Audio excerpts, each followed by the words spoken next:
Can Jeep or Fiat Chrysler Peugeot, I guess, really just throw together a truck, you know, a Jeep with the back end cut off and a bed added to it, and all of us Toyota Tacoma owners are going to head over there, drop off our Tacomas, and pick up a Jeep Gladiator? I don't know, maybe.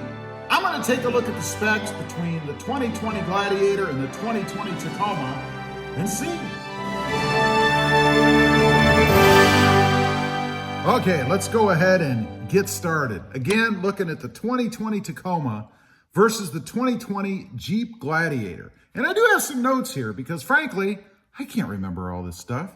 So first of all, a few highlights, I guess. The Jeep Gladiator is all new for 2020, they're saying, right?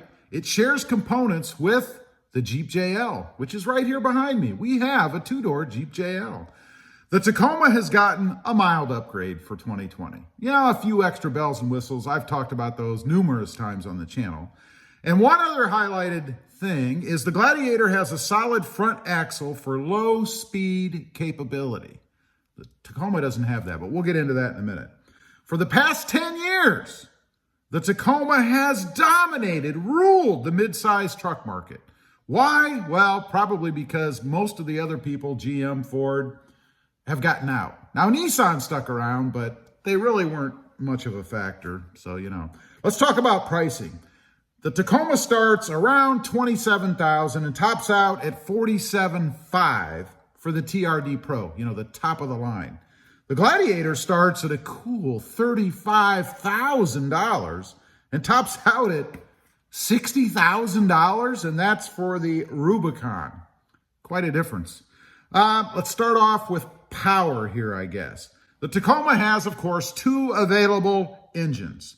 They have the small 2.7 liter four-cylinder with 159 horses and 180 pound-feet of torque.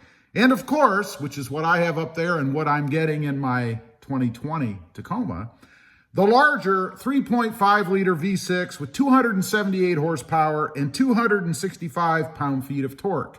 While we're at it, fuel economy, it's 18 city, 22 highway, and 20 combined for the Toyota Tacoma. Now, towing, we'll throw this in as well. The Tacoma tows 6,800 pounds with the TRD Pro rated at 6,400 pounds. Now let's talk about the Jeep Gladiator a bit here. The Jeep Gladiator has one powertrain. It's a 3.6 liter V6 with 285 horsepower and 260 pound-feet of torque.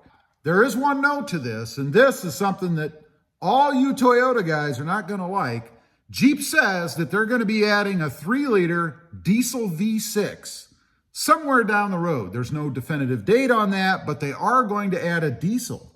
Now, maybe that would be a little more competition for the Tacoma, because I hear that all the time. People want a diesel in the Tacoma, which, of course, Toyota has no plans to do.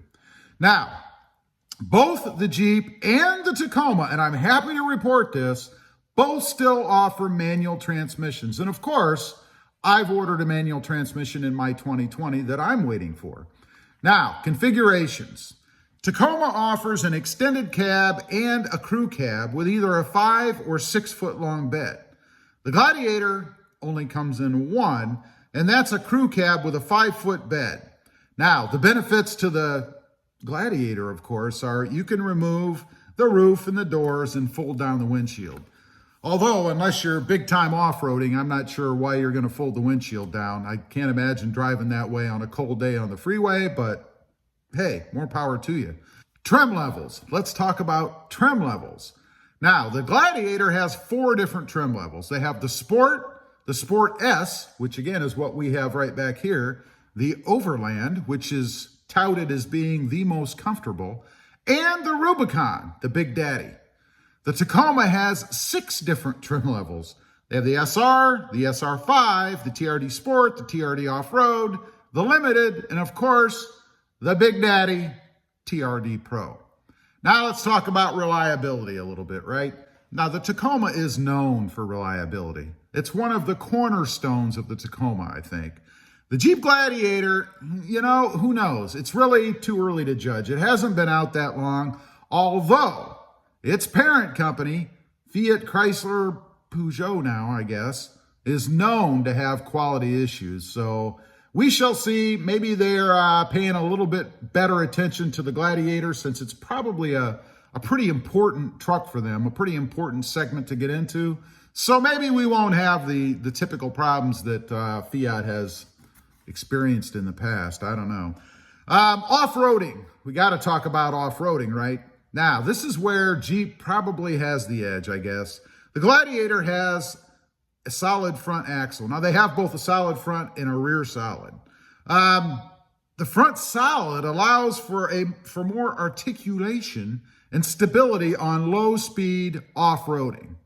The Tacoma, on the other hand, has independent front suspension, or IFS, the same as what the Raptor has, I believe, and a solid rear axle. Now, that gives the Tacoma better stability at higher road speeds, but obviously at the expense of better stability and articulation when you're going off-road. I've mentioned just a couple of things to mention here. The fact that you can remove the roof and the doors on the Gladiator, that's pretty darn cool, I must admit. How often anybody would use it, I don't know. It's not like you're going to take your $60,000 Rubicon to work, leave the roof off, and hope it doesn't rain. I don't know. The other problem, or the biggest problem, I suppose, with that is it's going to be very noisy. If you've ridden in a Jeep, or maybe you have a Jeep, and you drive around with the top off, especially at highway speeds, it's pretty darn loud. So now, what to get then? We've come down to the end, and this is my opinion, of course. The Tacoma or the Gladiator? Well, and why? Well, I, of course, and I may be a little bit biased, although I do like the Jeep. I mean, we have a Jeep, so it's not like I don't have either, or I have both. I would go with the Tacoma. I would go with the Tacoma for 5 reasons, really. 1, better pricing. I mean, when you look at the difference in those numbers, it's huge. Proven reliability. The Tacoma is known for reliability. The Jeep is not, although I have one here. We haven't had any problems with it lately, or yet, I should say, but fingers crossed. Number 3, more trim levels to choose from. You have a bigger variety of what you can pick with the Tacoma. You don't have to settle. Number 4, it's almost, in my opinion, as off-road capable as the Jeep. Yeah, it doesn't have the solid front axle, but it's not that far off, and the Tacoma has really ruled the off-road for quite a while, right below the Jeep.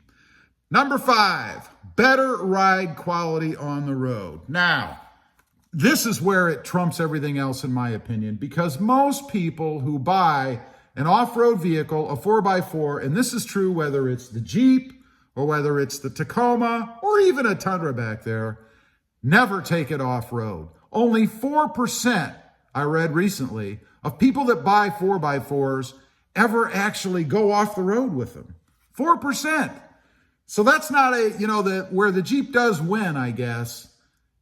Those reasons, or that reason, is not enough, for me anyway, to sway me, or probably most people, to go with the Jeep because of its superior 4x4 capability. And I honestly believe it's only a bit superior, even if you were an off-roader, for what you're really going to do. I mean, most people, even if they are off-roaders, they're not going to be climbing over canyons and deep rocks and deep ruts and that kind of stuff. It's going to be more of a dirt road or dirt trails or those kind of things, I think, which even the 2-wheel drive Tacoma can handle. Anyway, that was just a quick look at the 2020 Gladiator as compared to the 2020 Tacoma. Leave a comment down below. Let me know what you think. Maybe you're in the market for both. Maybe you're looking at getting one or the other.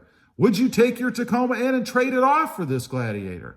Let me know. I'd be curious. Anyway, appreciate you guys watching. Don't forget to like, share, and subscribe. And we'll see you next time on the web. Have a great day. Bye.